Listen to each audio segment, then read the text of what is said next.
학교에 근무하고 있는 최이슬이라고 합니다. 사실 제가 발표 자료 마지막에 올려서 마지막 순서라고 생각하고 있었는데요. 죄송합니다. DI분과. 저는 CP 분과였고요. 그리고 저희 분과 그 멤버를 보시면 굉장히 다양합니다. 그래서 5명이었고요. 이선쌤은 지금 이제 홍콩에 계시고, 재남쌤은 오늘 급한 일이 있으셔서 못 나오셨고, 규현쌤은 미국에 계시고, 은희쌤은 이제 두바이를 양육하고 계시고, 제가 이렇게, 오늘 이렇게 발표를 맡게 되었습니다. 가장 부족한 제가 이렇게 맡게 되었다는 점. 네, 그래서 저희는, 이거가 이렇게 느릴까요?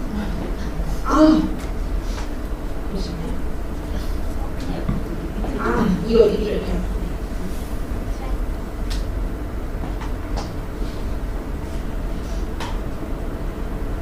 그걸 네, 저희 CP국가에서 그 1년 동안 했던 거를 간략하게 소개드리면 저희는 파울로 프레이리의 책을 2번을 읽었어요. 그래서 1학기 때는 페다고지를 읽었고 2학기 때는 프레이리의 교사를 읽었는데 저희 보면 꽤 많이 모였거든요. 그래서 이 모임 동안 2번을 읽었습니다.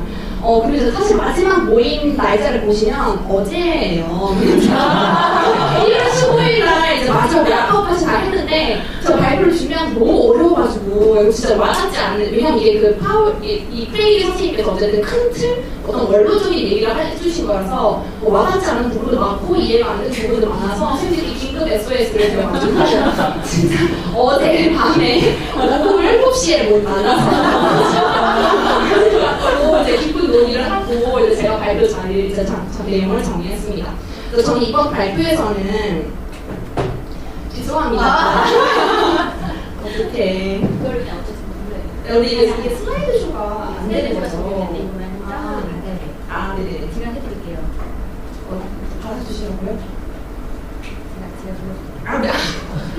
제가 이거 나름 소소한 애니메이션이 있어가지고. 나름 소소한. 네, 제가 CP국가는 워낙 멤버들이 글로벌한데도 정말 열심히 모이셨어요. 열심히 모이시고 너무 열심히 공부하시고.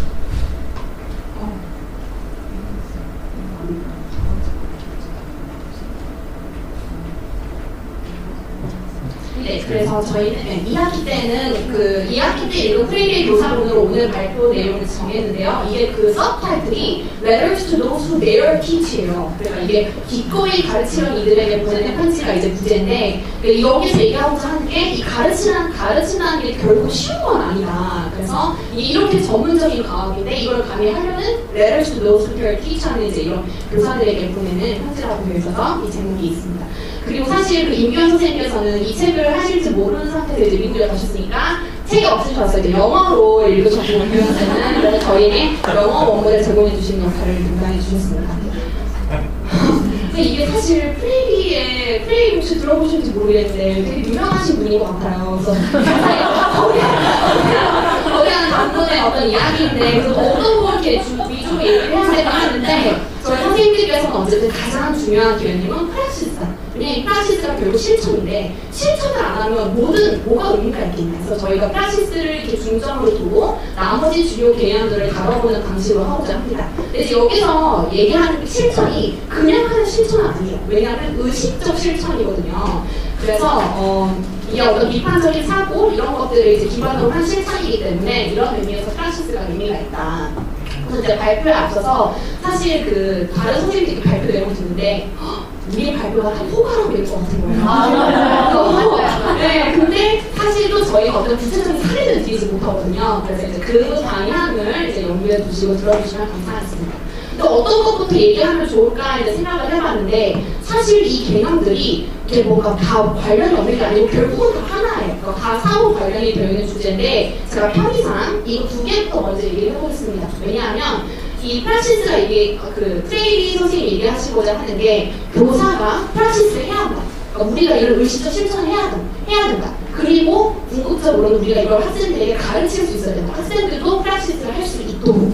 근데 우리가 그 프로세스를 가르칠 수 있으려면 우선 학습자들과 관계를 맺는 게 필요하다는 거예요. 그러면 상호 존중의 관계를 어떻게 맺을 수 있을까를 살펴보면 프레이르 선생님께서 저 오른쪽에 보시면 그 학생들의 세계가 어떤 모습인지 그 구체적인 상황 그리고 그 상황을 만들어낸 어떤 조건, 상황 맥락이 있을 텐데 그런 것들을 볼 수 있어야 된다는 거예요. 그럼 도대체 학생들의 어떤 상황이나 이런 세계는 어떻게 우리가 알 수 있을까? 그 첫 번째 방법이 이제 민주주의 가치를 우리가 한번 실천해 보는 거죠. 근데 민주주의가 사실 굉장히 여러 개념을 내포하고 있는데 그 중에 이제 저는 그 학생들이 목소리를 낼 수 있다는 거에 이제 좀 초점을 두겠습니다. 사실 장은교 소장님께서 저희와 함께 하셨을 때 이게 되게 터칭하다고 하셨어요. 뭐가 터칭이냐면 학습자를 향해 말하는 존재에서 학습자가 더불어 말하는 존재가 되기까지 이게 서브타이틀이었거든요. 근데 사실 우리 교사들은 학생들이 향해서 대부분 일방적으로 전달을 하는 존재잖아요. 그런데 이제 우리가 그들과 더불어 말하는 존재가 되어야 한다라고 얘기를 하고 있습니다. 근데 이게 왜 의미가 있냐면 from listening to learners 우리가 그 learners를 이렇게 그들의 이야기를 귀담아 듣기 시작하면 결국은 학생들도 우리의 이야기를 귀담아 주게 된다는 거예요. 그래서 이런 식으로 민주적인 학교의 어떤 환경이 만들어질 수 있는 거죠. 근데 다만 우리가 중요하게 생각할 것은 이런 자유가 방종과 무질서함으로 전락하지 않도록 분명한 한계를 정해야 된다고 합니다. 그럼 이제 너무 좋은 말인데 그럼 어떻게? 그래서 선생님들께 질문을 드리고 싶어요. 사실 그래도 교사도 먼저 민주주의 가치를 실천하기 위해서 우리의 목소리도 낼 수 있어야 되는데 학생들이 사실 교사만큼도 그런 어떤 그런 방법이 좀 저게 주어지지 않는 것 같아요. 학교의 중요 구성원인데 어떻게 이런 한계를 정하면서도 그들의 목소리를 만들어낼 수 있는 그런 환경을 만들어줄 수 있을까 이런 질문을 던지고 싶은데 이제 프레이르 선생님은 좀 큰 틀에서 이렇게 얘기하십니다. 뭐 학생들과의 대화를 해보는 거죠. 뭐 학교를 어떻게 바라보고 있는지 그리고 어떤 학교를 선호하는지 선생님들에 대해서는 어떻게 생각하는지 이제 이런 것들을 나눠보게 할 수도 있고 아니면 이제 집단에 적용할 징계 규칙의 체계에 대해서도 논의해보고 이렇게 해보자는 거죠. 그래서 이제 저희가 생각해본 구체적 예시는 사실 저희가 거의 다 하고 있는 부분인 것 같기도 해요. 그러니까 함께 학급 규칙을 만드는 건데 사실 이게 남학생 학급에서 하면 진짜 조심스러운 활동이잖아요. 그래서 이제 한계를 두는 거죠. 어떤 한계를 두냐면 그 규칙이 왜 필요한지 논리적으로 설명하고 친구들을 설득할 수 있어야 된다라는 전제를 두고 어떻게 해야 된다. 이런 식으로 우리가 실천해볼 수 있을 것 같습니다. 그리고 이제 학생들이 목소리를 낼 수 있는 것과 더불어서 그들의 문화적 배경과 가치를 또 알아야 돼요. 왜냐하면 프레이르 선생님이 그 학생들이 가지고 있는 문화적 배경과 특성에 대한 감수성을 바탕으로 이걸 알아야지만 그들을 인정하고 개발해 갈 수 있도록 도울 수 있다는 겁니다. 그래서 이게 선행 조건인데 사실 학생들의 문화적 배경과 가치를 어떻게 파악하지? 이게 되게 어렵잖아요. 네, 그 중에 예시로 이제 이런 걸 한번 제안해 보시면 텍스트로서의 학급을 읽어보자. 사실 텍스트가 이렇게 줄글만 있는 게 아니잖아요. 뭐 미술 작품일 수도 있고 영화일 수도 있고 뭐 이런데 학급도 텍스트가 된다고요. 그래서 이 학급을 읽어보자는 거죠. 그래서 예를 들어서 교사와 이렇게 학생들이 같이 한번 관찰해 보는 거예요. 그러니까 그들만의 언어로 그 교사와 친구들이 보이는 제스처, 말, 유머, 행동 같은 거를 관찰해보고 기록해보게 하는 거예요. 그래서 그들의 문화 아니면 그들의 어떤 특성 파악할 수 있도록 그리고 이제 일정 기간 다음에 평가 세미나 자리에서 깊이 있게 분석해보고 실천으로 연결해보는 그런 시간을 한번 가져주자는 거죠. 근데 제가 이걸 듣고 이게 이제 SOS를 선생님께 한 가지 이유이기도 한데 생각해보니까 제가 이제 마지막으로 담임했던 게 고1 남학생이었거든요. 근데 정말 욕설이 너무 많았어요. 그래서 저는 원래 이렇게 막 쌍시오 비읍 이런 거 하면 저는 누가 그런 말을 했대라는 걸 전달도 못하는 그런 사람이었는데 1년이 지나고 나니까 또 누가 쌍시오 비읍을 얘기했어 그렇게 할 수 있는 사람이 됐거든요. 생각해보니까 아니 그들의 어떤 그 95% 이상이 욕설인 그들의 그런 행동이나 그런 말들을 관찰하고 기록해서 그들의 특성을 파악했고 그리고 그걸 여러분들 수용해야 되는 건가? 이들은 그냥 욕설을 하는 존재야 뭐 이렇게 수용해야 되는 거에 제가 의문점이 든 거예요. 근데 이제 저희 그 시민문화 선생님들은 저와 다르시면서 저에게 길마잡이를 해주셨는데 예를 들어서 이런 걸 관찰해보자는 거죠. 그러면 욕을 많이 한다고 하면 어떤 상황에서 욕을 하는지 주로 그리고 누가 어떤 대상에게 욕을 하는지 이런 걸 한번 관찰해보게 하라는 거죠. 그러면서 여기서 자연스럽게 팀의 역할 뭐 이런 거에 대해서 논의해보게 되는 거잖아요. 더 나아가서 이제 분석을 해보는 거죠. 그러면 이게 혹시 자기들만의 어떤 남자 문화를 규정하기 위해서 그런 건가? 정체성을 드러내기 위한 건가? 아니면 디지털 네이티브의 특성처럼 상황을 빨리 해결하려고 그런 건가? 이제 이거는 이 마지막 건 뭐냐면 그 남중 남고를 졸업하신 김전환 선생님께서 그 욕을 하면 그 몇 마디의 말과 행동보다도 그냥 간단하게 해결을 쉽게 상황을 해결할 수 있는 얘기 돼요. 그래서 그냥 디지털 네이티브의 특성처럼 빨리 해결하려고 욕을 하나? 이렇게 분석을 해보는 거죠.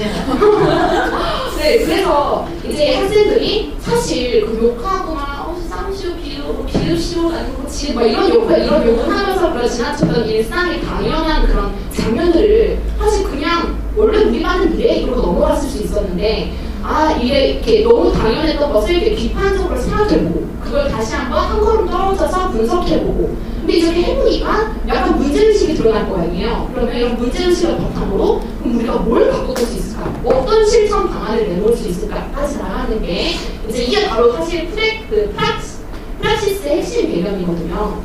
근데 이런 걸 다 하다 보면 결국은 이제 뭐 교사도 당연히 학생들을 이해할 수 있고 학생들도 궁극적으로 성장을 할 수 있다.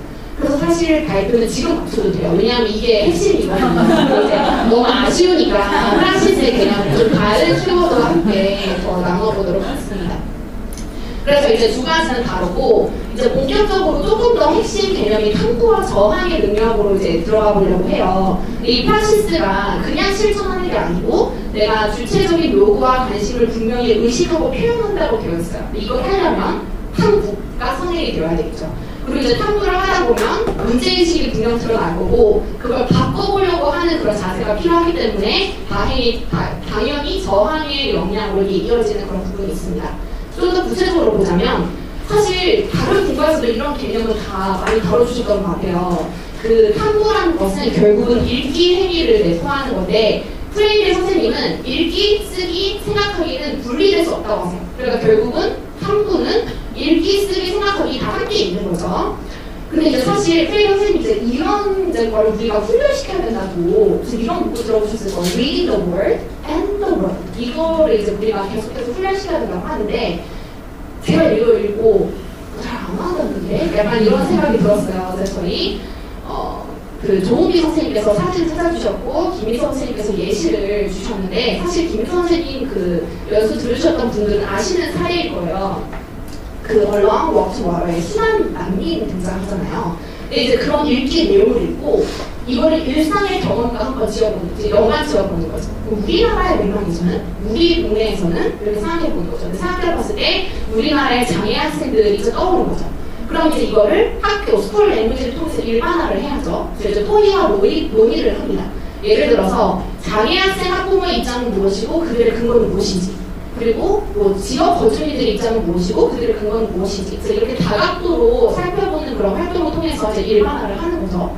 사실 여기까지 가는 것도 되게 잘한 건데 여기서 끝내지 않고 다시 실제적이고 구체적인 상황으로 이동해서 그러면 분명히 살아가면서 이런 비슷한 이슈 분명히 또 있을 텐데 이럴 때도 비슷한 이슈를 접한다면 우리는 어떤 사고의 변화가 필요할까? 아니면 어떻게 접근해야 될까? 이렇게 다시 구체적인 맥락으로 들어가게 하는 이런 훈련을 계속해서 반복해야 reading the word 그냥 텍스트만 읽는 걸로 끝나는 게 아니고 world 그 세계를 읽을 수 있게 된다는 거죠. 근데 안타깝게도 우리 학교를 생각하면 사실 이런 주체적으로 읽는 거는 거의 하지 못하고 그냥 읽고 해석하는 수동적인 읽기를 한 때가 많죠. 그리고 사실 더 나아가서는 using their imagination is almost forbidden, a kind of sin. 사실 이게 공감이 되실 거예요. 왜냐면 사실 우리가 내는 독해 문제를 풀어내려면 imagination, 그 학생들이 막 상상력을 펼쳐서 읽어내는 그런 활동은 지양되잖아요. 그래서 이런 문제가 있는데 어떻게 그러면 우리가 좀 그렇게 탐구를 동반한 읽기를 할 수 있을까를 생각해보면 프레이 선생님이 이제 여러 가지 제안을 해주십니다. 이제 시간 관계에서 마지막 것만 얘기해보자면 선생님이 그 읽기 모임을 통해서 텍스트를 함께 다시 쓰는 그리고 공동 구성에 관한 과정을 한번 가지라고 얘기를 해보세요. 얘기를 하시거든요. 근데 이게 저희 분과에서 한 활동이 예시가 될 수 있다고 생각을 한 게 그 김재남 선생님께서 그 프레이리의 교사로 이런 책들을 읽으면서 너무 깊은 감명을 받으셔가지고 원노트에다 주요 코드를 진짜 다 정리하셨어요. 처음부터 끝까지. 근데 근데 이렇게 다 정리해 주신 게 이제 웹판이고, 이제 저희 모임 때는 이거를 기반으로 이거에 대해서 우리가 얘기하고자 하는 우리가 나눈 내용 이런 것들을 정리하는 거예요. 근데 이게 바로 프레이리 선생님이 얘기하신 우리가 그 책을 읽고 끝나는 게 아니라 우리가 이거를 공동 재구성하는 그런 과정이라고 생각을 하거든요. 그래서 이게 우리가 같이 한 거지만 학생들도 이 정도쯤은 같이 충분히 하면 재밌지 않을까라고 생각을 합니다. 그리고 이제 저항의 영향도 되게 다뤄야 되는 내용인데 그 담론이랑 연관을 지어야 된다는 거예요. 그래서 저는 이게 되게 와닿지 않았는데 생각해보면 사회적 약자나 빈자나 노숙자를 보호하는 일에 대한 분명 담론이 있을 거예요. 그런데 그 실제 상황을 보면 못 가진 자에 비해서 오히려 더 가진 자에게 좀 우호적으로 행동하는 그런 어떤 실제 모습이 있죠. 그러면 담론과 실제 사이에 간극이 있으니까 그런 걸 생각하다 보면 문제의식이 생길 수밖에 없잖아요. 근데 그런 문제의식이 이제 생기면 이거 바꿔봐야 되지 않을까? 라는 생각이 들 거고 이제 거기서 우리가 변화를 이제 이끌어내야 된다 하는 그런 저항의 역량도 교사 그리고 학생들도 갖춰야 된다라고 얘기를 하고 있습니다. 사실 이것까지 얘기할 시간이 있을지 모르겠는데 사실 브라질 공인관계 교사들의 파업 그 예시가 저희가 작년에 겪었던 거랑 너무 비슷해가지고 이제 학부모는 교사가 이런 전문적 책무 의무가 있는데 우리 아이들이 이제 그거 배제당했다 이제 얘기를 하는데 이 미로벨 교수님은 이 파업하고 있는 교사들이 사실 학생들을 가르치고 있는 거다. 이게 출제에 직접적으로 있는 증거를 보여준 거고 민주주의에 관한 여러 교훈을 전달하는 거다. 그래서 이제 프레이리 선생님이 진짜 강조하시는 게 교사는 양육하고 놀고는 부모가 아니라는 거예요. 거기서 우리가 이제 너무 그 역할을 이렇게 그 역할로 축소되면 안 된다고 하는 게 사실 우리가 부모라면 부모는 파업하지 못하잖아요. 너가 갑자기 자녀가 있는데 나는 잠시 파업을 이렇게 할 수는 없잖아요.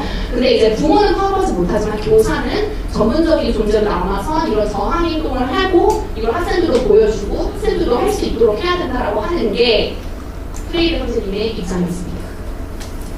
자, 그럼 이제 마지막 실천에 대한 성찰이 남았어요. 이제 가장 중요한 부분인데 실천을 했으면 그거에 대한 성찰을 해야 된다는 거죠. 그래서 사실 우리가 일상에서 굉장히 당연하게 생각했던 어떤 기존의 체제나 삶의 양식이 있을 수 있잖아요.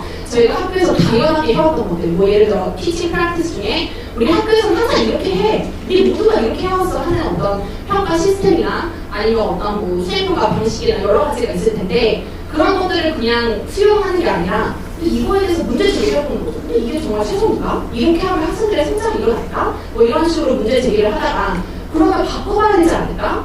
그러면 어떻게 바꿀 수 있을까? 이런 것들을 생각해 보면서 실천을 새로운 하는 거죠. 근데 그 새로운 실천으로 하는 걸 끝나는 게 아니라 그래도 새로운 실천해보니 또 개선할 점이 있네? 그거에 대해서 또 성찰해보고 그러니까 이게 일회성이 아니고 계속 순환해서 이게 일어나가야 된다는 겁니다. 그래서 이게 그 실천하고 또 성찰하고 이런 순환적인 그런 과정을 계속해서 반복하다 보면 지식이 계속해서 갱신이 될 거고 변화도 이끌어낼 거고 그리고 이제 궁극적으로는 우리가 이제 성장을 할 수 있게 된다는 거죠. 그래서 프레이리는 어쨌든 이 프락시스, 이 의식적 실천을 가장 강조를 하고 있고 그리고 이거는 또 혼자 하는 것보다는 여러 명이서 함께 하는 게 가장 좋다고 해요. 그래서 제가 이제 마지막으로 스노우볼 스피릿을 강조하면서 이제 끝내려고 합니다. 그 작년에 제가 이제 이런 거 토요일에 간다고 하니까 그 저희 아빠가 물어보셨어요. 그런 거 주말에 가면 돈을 주니? 아니 아빠 이거 회비 내고 하는 거야. 그럼 왜? 이렇게 얘기를 하셨는데 그래서 제가 이제 간단하게 배우라고 이렇게 얘기를 했거든요. 근데 이제 팬시하게 나는 프락시스 실천을 이렇게 얘기를 할 수가 있는 거죠. 사실 우리 스노우볼 생각해보면 저희가 이렇게 막 시간도 내고 돈도 내고 노력도 들여서 왜 굳이 우리가 이런 모임을 이어가느냐라고 생각해보면 기존의 것을 그냥 당연하게 생각하지 않고 뭔가 그거에 대해서 문제 제기를 해보고 그리고 그렇게 비판적으로 성찰한 걸 토대로 새로운 실천을 해보고 근데 또 같이 실천하다 보니까 또 이게 같이 성찰할 내용이 생기고 근데 이제 이런 걸 계속 반복하다 보면 우리 결국 성장 원동력이 되겠죠. 그래서 제가 이제 마지막으로 드리고 싶은 말씀은 우리 스노우볼 선생님들을 너무 잘하고 있다. 그리고 앞으로도 계속 함께 연대해서 이 프락시스를 같이 해나갈 수 있으면 좋겠다입니다. 정말